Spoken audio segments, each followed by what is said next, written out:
Welcome to the Ladies Kickin' Ass podcast, where we help you ignite your inner badass and create the service business of your dreams. I'm your host, Tanya Wilson, and together we'll dive into inspiring stories and expert coaching to set your journey on fire. Hi, ladies. Welcome back to the podcast. Today, I'm so delighted to be able to introduce you to my friend, Megan Duffy. She is a ex-construction girl. Well, maybe it's still in her still. Becoming a amazing brand photographer and family photographer here in the great state of Arizona. And today, we're going to talk about a lot of different things. One, like the awesomeness of female friendships and what it means to get out and meet people. And that is exactly how I met Megan, was by stepping out of my shell that I often can find myself reclusive in at the end of the night, being like, nope, I'm going to go to the middle of the ghetto in Phoenix to an undisclosed location and go listen to a marketing presentation. And then I met this beautiful woman there. So it was super awesome, but we're going to talk about branding your business, what it looks like to make a huge career shift after being somewhere for 20 years. I know a lot of times we feel like, fuck, we're stuck in this business because we started it, we created it, we're like the big head honcho here, we can't leave, what will it do without us? You can, if you really want to make that pivot, and Megan is proof of that. So Megan, thank you so much for being on the podcast today. Why don't you go ahead and tell us a little bit about yourself? First yourself, not your business, and then you can tell us why you decided to make the shift from construction to photography. Well, thank you for having me, and it's exciting to be here. So a little bit about me. I love to read. I have a 7-year-old daughter, had her a little bit later in life. I am married to my high school sweetheart. We have been together, I think this year marks our 27th year together. So I'm nothing if not loyal. And yeah, they're kind of my whole world. But I also have had a few girlfriends that you are very well acquainted with that I've had for like 20 plus years, and is part of how we met, because she drags me to all the things that I don't want to go to. I'm an introvert, but I think over the course of my life, I've had to become an extrovert for business. And I think as you get older, it gets a little bit easier to put yourself out there, but I love nothing better than being at home with my family, reading a good book. So yeah, a little bit about me. Love that. I love that. And thank you for saying that, because for a lot of us, I think too, even I've learned so much, like going to conferences and learning like from speakers and people, that like so many of them identify being like, I'm a very introverted person. And then you look at them on the screen, like movie screens or talking on a conference screen, and you're like, you're full of shit. Like you are like out there, like as big as life ever. But afterwards they're like back into their little hole. I find myself being like that a lot. Like I can be really loud in a group of people, but I'm also like the one that wants to sit back and observe. And like you, I love to be at home with my family. You know, I was tell my husband, I'm like, I don't know how people travel for work all the time. I would lose my mind, because I just love being in my little comfort spot with my family. So I love that. And I think a lot of women can identify with that. I think it's fantastic. So talk to us about what you were doing in the construction world, because a lot of the babes that listen to this podcast are from that world, and kind of what made you want to make a shift into what you're doing now.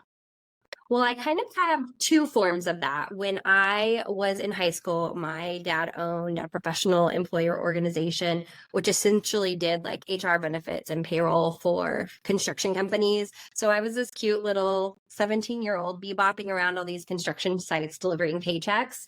And that was back in the day when they could catcall. So I could have been really intimidated by all of that. But as I got to know a lot of the superintendents, realized that they were really all good dudes on the site. And, you know, while they may look a little rough and gruff on the exterior, they were actually really great men, a lot of them really good business owners.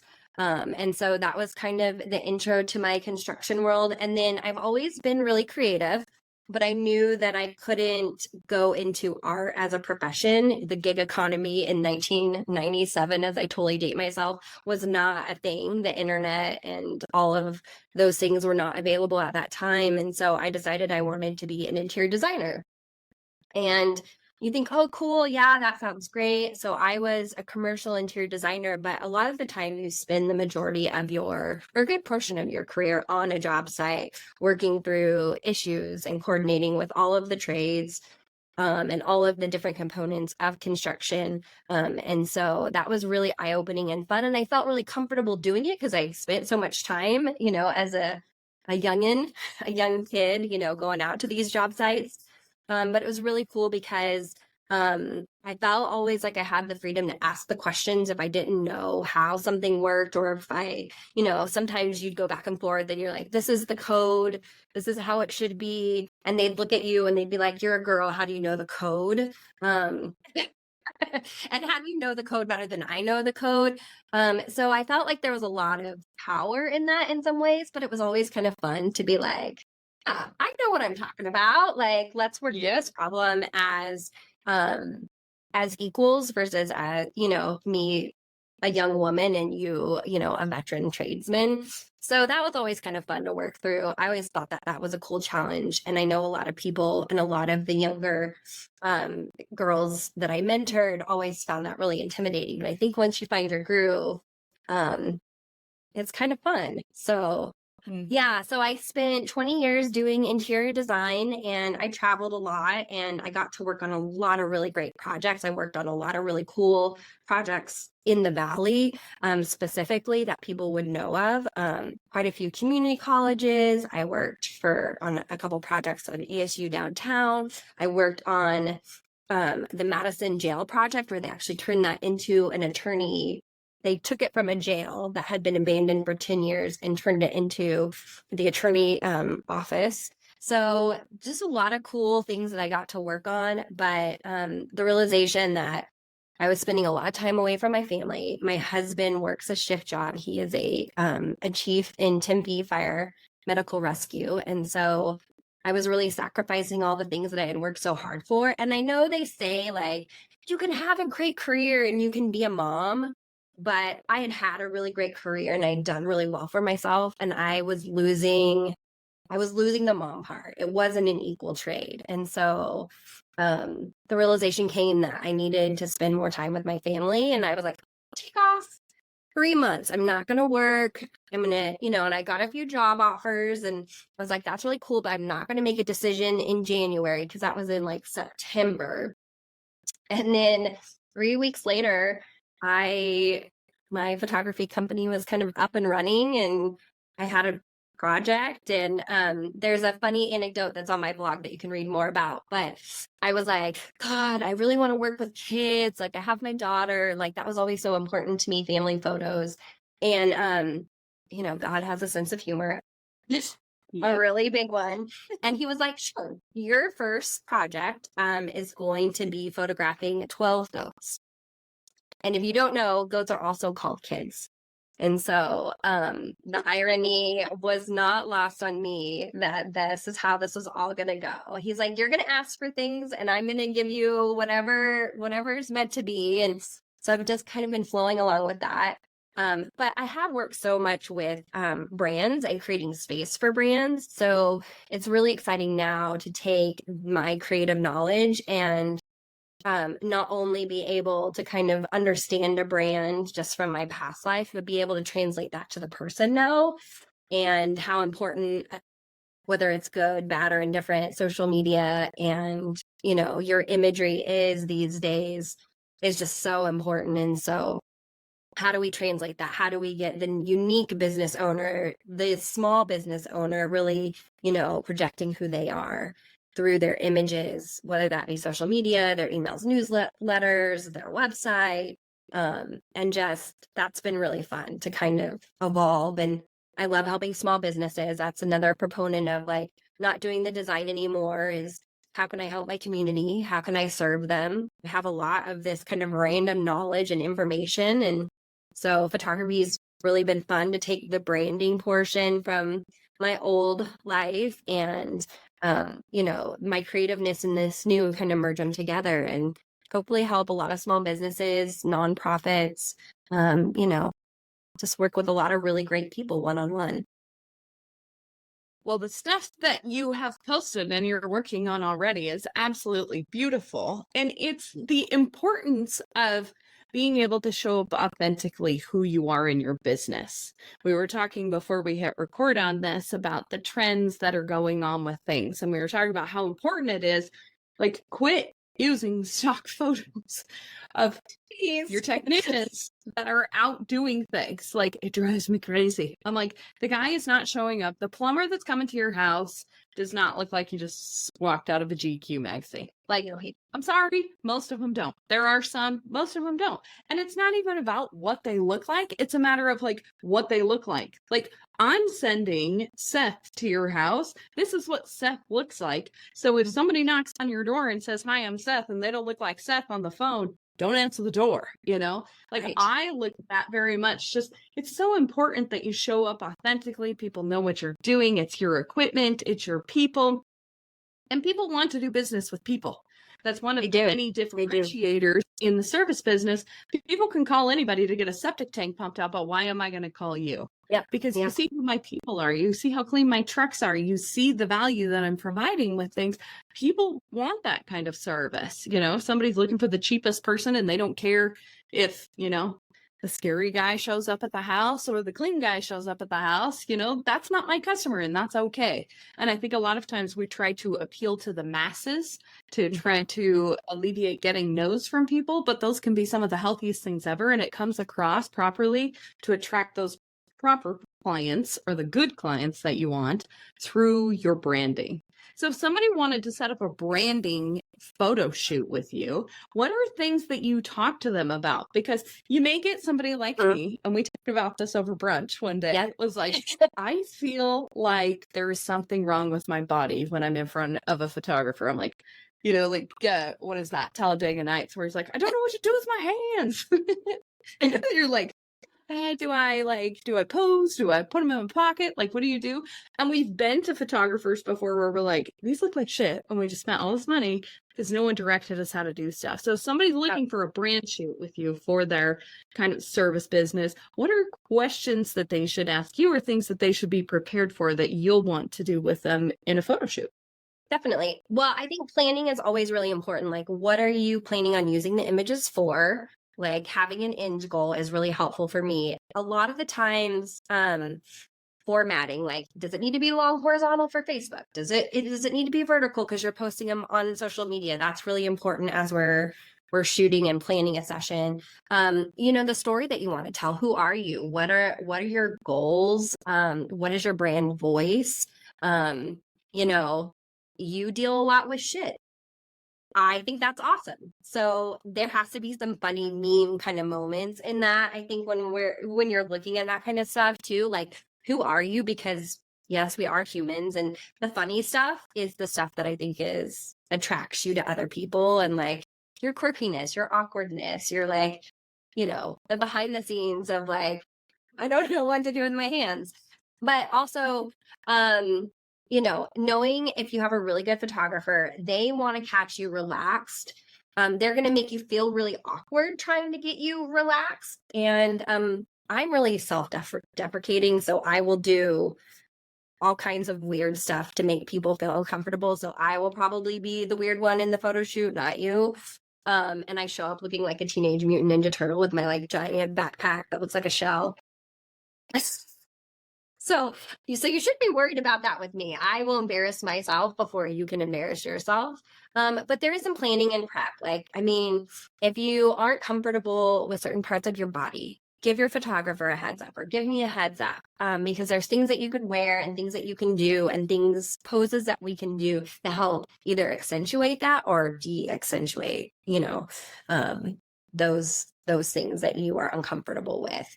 And honestly, I think it's like anything else. It's practice. It's like, you hate hearing your voice, right? When you do a podcast. But now that you've probably done this so long, you're like, my voice doesn't annoy me like it did when I first started doing the podcast. It is the same thing with photos. The more you look at yourself, the more you kind of distance yourself from that. And you're like, it is what it is.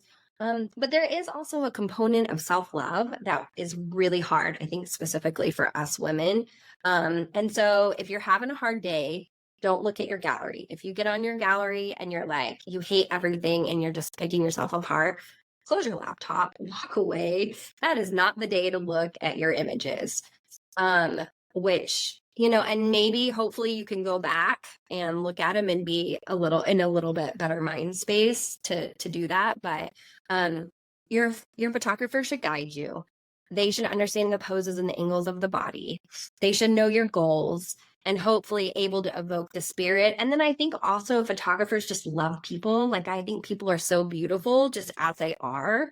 And so I always think it's interesting to see what photos people download, because they're usually not my favorite photos. Like, I love the spontaneous laugh, or where you're not fully posed, or you're just walking and it's like the movement of the body, and it's like, in a crowd, I could recognize you. I would know you. Or there's a little sparkle in the eye. There's just something, and you may not like it because you're like, oh, I look like I have a double chin, or I don't like the way my arm looks. But sometimes it's not about the picture. It's just about the feeling and the emotions that it evokes. And that's always a really interesting dichotomy of what I see versus what the person sees on the other side. So I think everybody is pretty cool and beautiful and, unique. So I love that you said that. We were talking about this at the dinner table last night, and my husband was talking about how annoying he finds duck lips in pictures. And he's like, because we have 2 teenage daughters, okay? My daughter is like, oh, yeah, this and everything, right? And so she's... Every time he watches her TikToks, he's like, there it is. It's back again. He's like, just smile. Like, when she started laughing, and he's like, that's the beautiful smile that you need to have. That's when you look most beautiful, is when you're not trying to be like a doll, Yeah. And she's like, no, that's not it. But we had taken some pictures. She had this really cute outfit. Of course, they got to take pictures of every outfit that they Of course. So, Mom, I'm going to go out. I'm going to twirl in this skirt, and take these pictures. And the ones that she picked out, I was like, interesting. Because my very favorite ones were the ones where she almost ate shit because she almost fell. And she was laughing so hard. But it was like that pure expression of just... having a great time on her face that you just didn't get in the posed pictures. Totally. So, I think those are the things that differentiate yourself from everybody else out there too. Like, you don't have to be completely polished all the time. And please don't show authentically. Yeah. Because people don't resonate with that. They just don't. They do not. And I don't resonate with it. I think that's why I like the ones that are like a little bit off, or, catch a different angle, or you're not necessarily looking into the camera. And then let's be real. Branding photos in general aren't about you and your face. It's doing an activity. It's showcasing the tools of your business, bringing props. There's so many facets of us as individuals that make you who you are. And so how can we showcase that? And hopefully the majority aren't just, you as a headshot. It's you doing something, or something related to things you love, your hobbies, your personality. There's a whole list of them that I try to go through and capture when we do a brand session, so that you have lots and lots of uses for them. Oh, I love it. I love it. And it's important that you go into it with an idea of things too, of what you're looking to do with stuff, and being really clear. I've really noticed, working with different photographers, it's been the more that you plan, the better they turn out to be. Yes. I would say if there's a really clear shot list, which is really difficult for some people to do, they just want to wing it. And winging it, we can get a lot. But if you have specific expectations, the best way to achieve those expectations is to express what they are to your photographer. And then plan what shots you're going to use, what props you want to bring, the locations, your outfits. I love when there are particular branding colors that someone has, and we either use them as what they're wearing, if it's a good color for them to wear, or it's as a backdrop, or it's as a prop. And so that color shows up kind of consistently through a session, so that then when they pop it on their feed, you can kind of see the pops of that too. So there's a lot of things that I'm thinking about, how can I showcase who you are through the lens of what you're telling me you are, and where do those align, and maybe where do those not align? So I love seeing everybody's accounts ahead of time so I can be like, okay, well, it looks like you were doing this. Are we staying with that? Are we going to transition? Are we rebranding in a way? Is it a soft transition or is it going to be a hard transition? Like, there's just so many components to it. Like, I have a huge questionnaire that I ask people. And also, thinking about your business as kind of interesting things. Like, if your business was, or you as a brand, or your business as a brand, if it were a song, what would it be? If it were a cocktail, what would it be? So try, because I think sometimes it's hard to describe who we are as a small business. Mm-hmm. And when you start to metaphorically think of it as different things, it's like, oh yeah, I would totally be, X or Y. And it's a lot easier for someone to, and then you're like, okay, that is a language I can speak with you. And I understand what you're trying to convey. And so then I can take my creative juices and take it even farther. I love that. I was looking through a brand book yesterday and they asked the question, wow, that service was, and then they had like 3 words that showed up and they wanted to define kind of what their service looked like with that. But when you put together a branding kit and you have these things, even when you go to do marketing stuff, you're using those specific words so people will consistently see them with that throughout your business, and they will start to associate those things with your company. I think it's really cool on like Google reviews. I just figured this out, so I like to share it with people. If you're concerned or you're thinking, oh shit, I wonder what 3 words would be for mine, go to your Google reviews and it'll tell you the top words that are used throughout your reviews. There is nothing better than getting a, big group of people together and you're like, what are they commonly talking about? So like in my septic business, it was professional, nice, and educational. And those are like the 3 words that I hope more than ever that people use. Like if that was my that's what I would want them to say.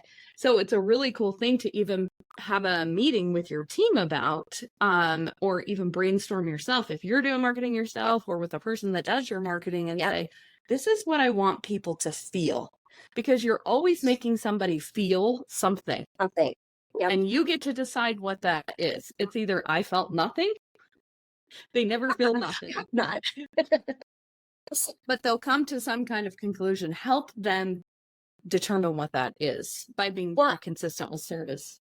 And I would also say if there's a gap, if what you're seeing as those consistent words is not what you want your clients or your ideal client to feel, then you kind of know where you need to hone in and change that so that it does alter and become what you want it to be, right?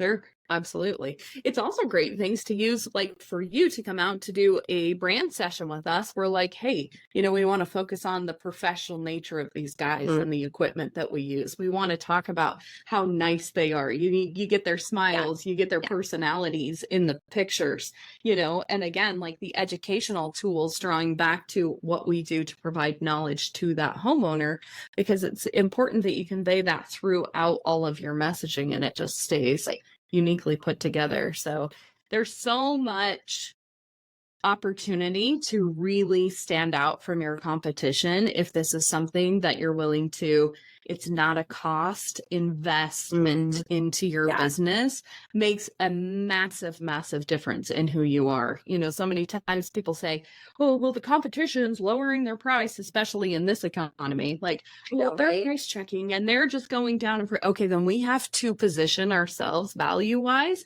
differently. They're looking for something different.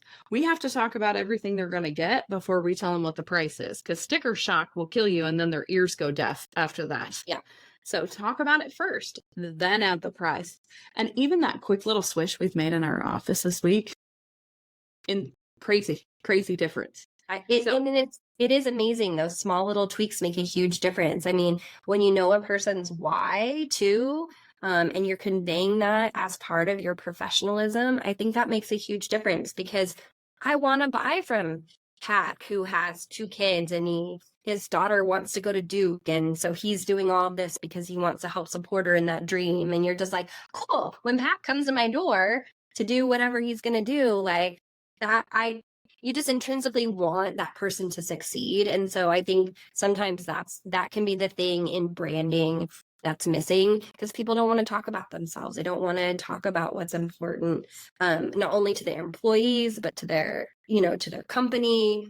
And I think it's fascinating. I want to know all that stuff about all my science and their businesses. So, and it's so important. And the people's favorite thing to talk about is themselves. They just need to be prompted on it. And then they're like, blah, blah, blah, blah. They'll just keep going on and on. Like my big thing with my guys is always like, if they have a dog, just ask them, oh, what's your puppy's name? What kind of dog is it? They will keep talking to you. They will. I also, PSA, if anybody wants to bring their dog to any session or their fur baby, I am totally down. I secretly, if I could only be a dog photographer, I might. If you have a goat, bring your goat. I mean, it's got to be a thing. You could probably specialize in that, I probably could, but I like people too much too. But I will say some of the dogs have stolen the show, so. Yeah. Oh, that's so awesome. Well, talk to us about what's next for the Modern Edit and what are you coming up with?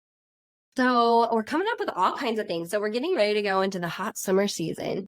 But I think this is a perfect time for businesses to really evaluate where they're at in 2024 and look at where they want to be in 2025. And one of the things that I think can help with that is obviously consistency. We talk about it in almost every facet of business. It's just if you're consistent, there are results. And so one of the things that I'm offering is a brand photography membership. So I'm looking for 10 small businesses, and they don't have to have had a lot of experience doing this. If they do, cool. But I really want to help those smaller service-based businesses that really want to elevate their visuals. And so May 25th, I'm launching the brand photography membership. And what that is a monthly membership where you get, you can either choose 20 minutes a month, an hour a quarter, 2 hours twice a year, or 4 hours once a year. And come in, we will evaluate all of your brand information and then plan some really cool photo shoots based on what you need for your business and what your goals are. And I just want to get really intimate and collaborate with some just really cool small business owners, entrepreneurs, and hopefully help them elevate where they're at. So that's kind of the big thing that's coming up. So exciting. So if they're part of this membership, do you do kind of like the whole discovery thing with them prior to the time that they get with you? That's the time they get with you behind the camera taking pictures. Yep. So I have a whole bunch of a huge kind of additional package that I don't typically offer like my regular brand clients. We'll do kind of a deep dive into where you are with your brand and where you want to go. And then there's like posing guides, there's wardrobe guides, there is some social media templates. We'll break down what their pillars are and kind of help plan what that content creation looks like if they want help with that.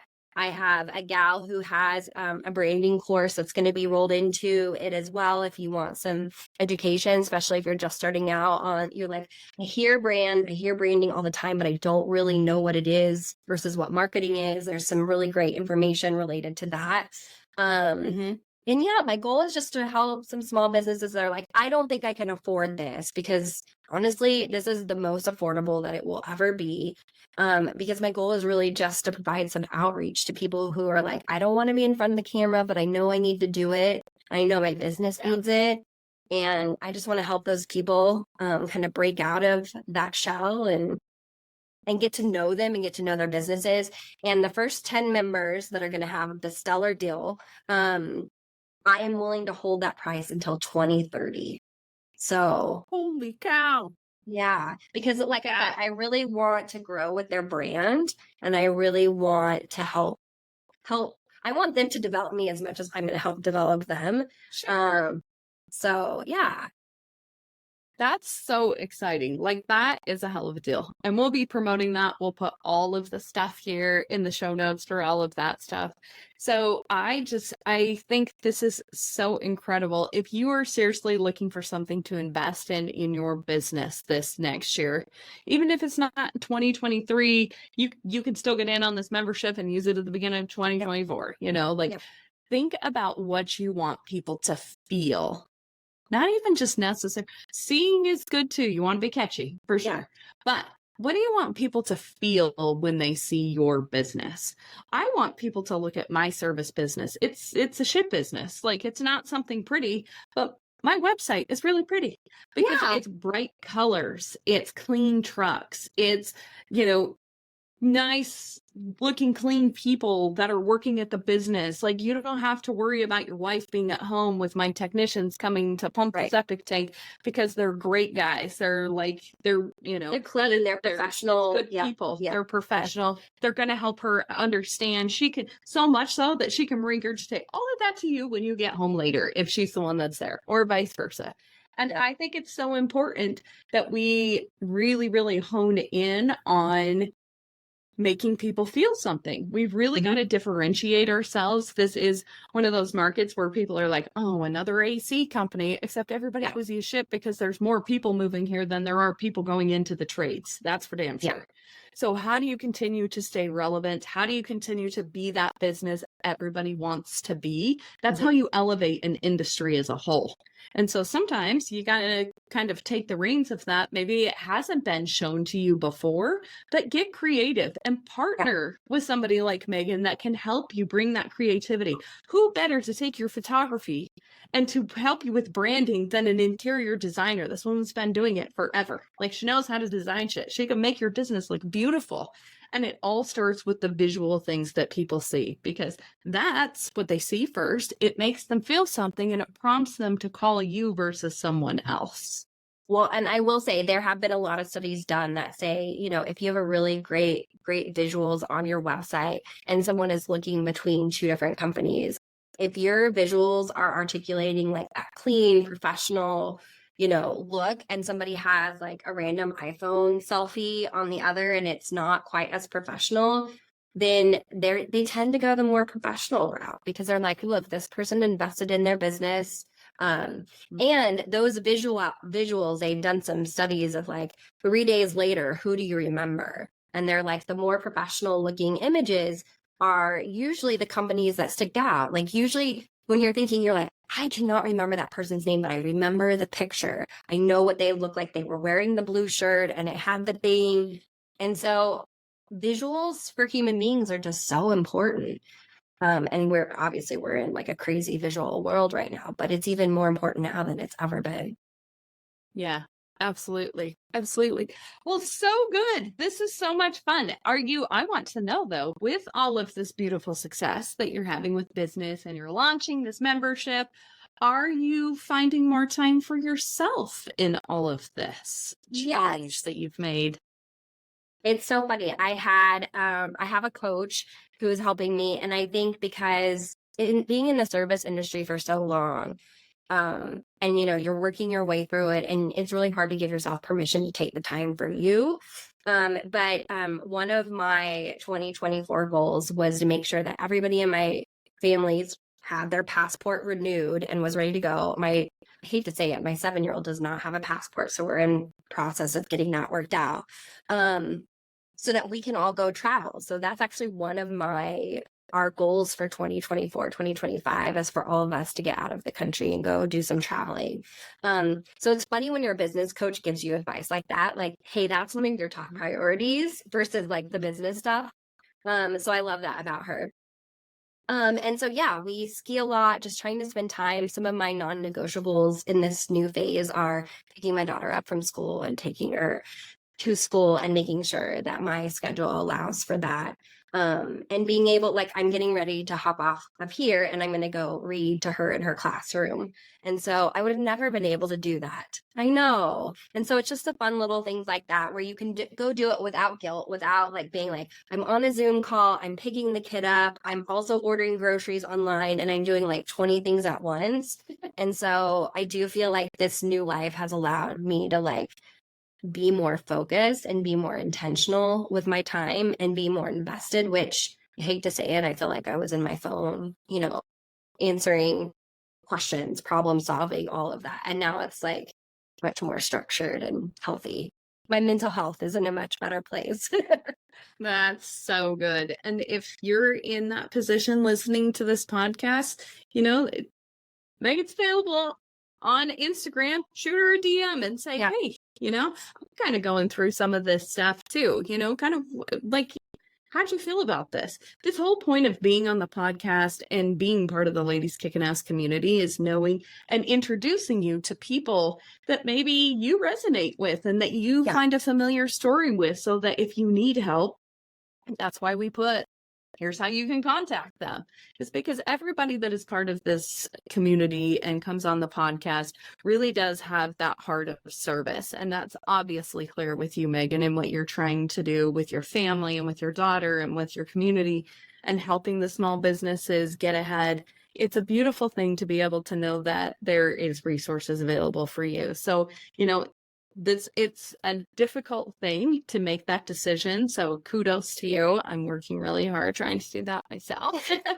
Well, and I do love this. It's so cool to be able to help people. Like, I think you just kind of get to that point too. We're very similar in age, that you just get to that point where you're like, hey, I've kind of done my thing. And now I really want to be able to give back and help other people. And it's those people that turn around and want to help the people coming up behind that is full in this community. And so it's really beautiful. So thank you so much for agreeing to be on the podcast and sharing your story and your wisdom with people, because it just helps one more woman be able to say, I don't have to do all this shit. Like, I can put myself as a priority on my list and I can still be really awesome and really involved. And I don't have to be driving myself crazy at the end of the day to feel like I'm a success. And I'm going to say, just as a preference, it's not that it's not hard. It is hella hard. This has been it. You know, I'm 2 years post, and I would say, you know, it's a rocky road. It was the best decision I could have made, and I can't imagine where my life would be without that. But it is hard, and it was hard to make the decision to not go back into design. It's hard being an entrepreneur. I mean, it is probably the toughest thing that I've ever done. And but at the same time, it's so rewarding. So, you know, the juxtaposition of all of it and the irony of all of it is not lost on me.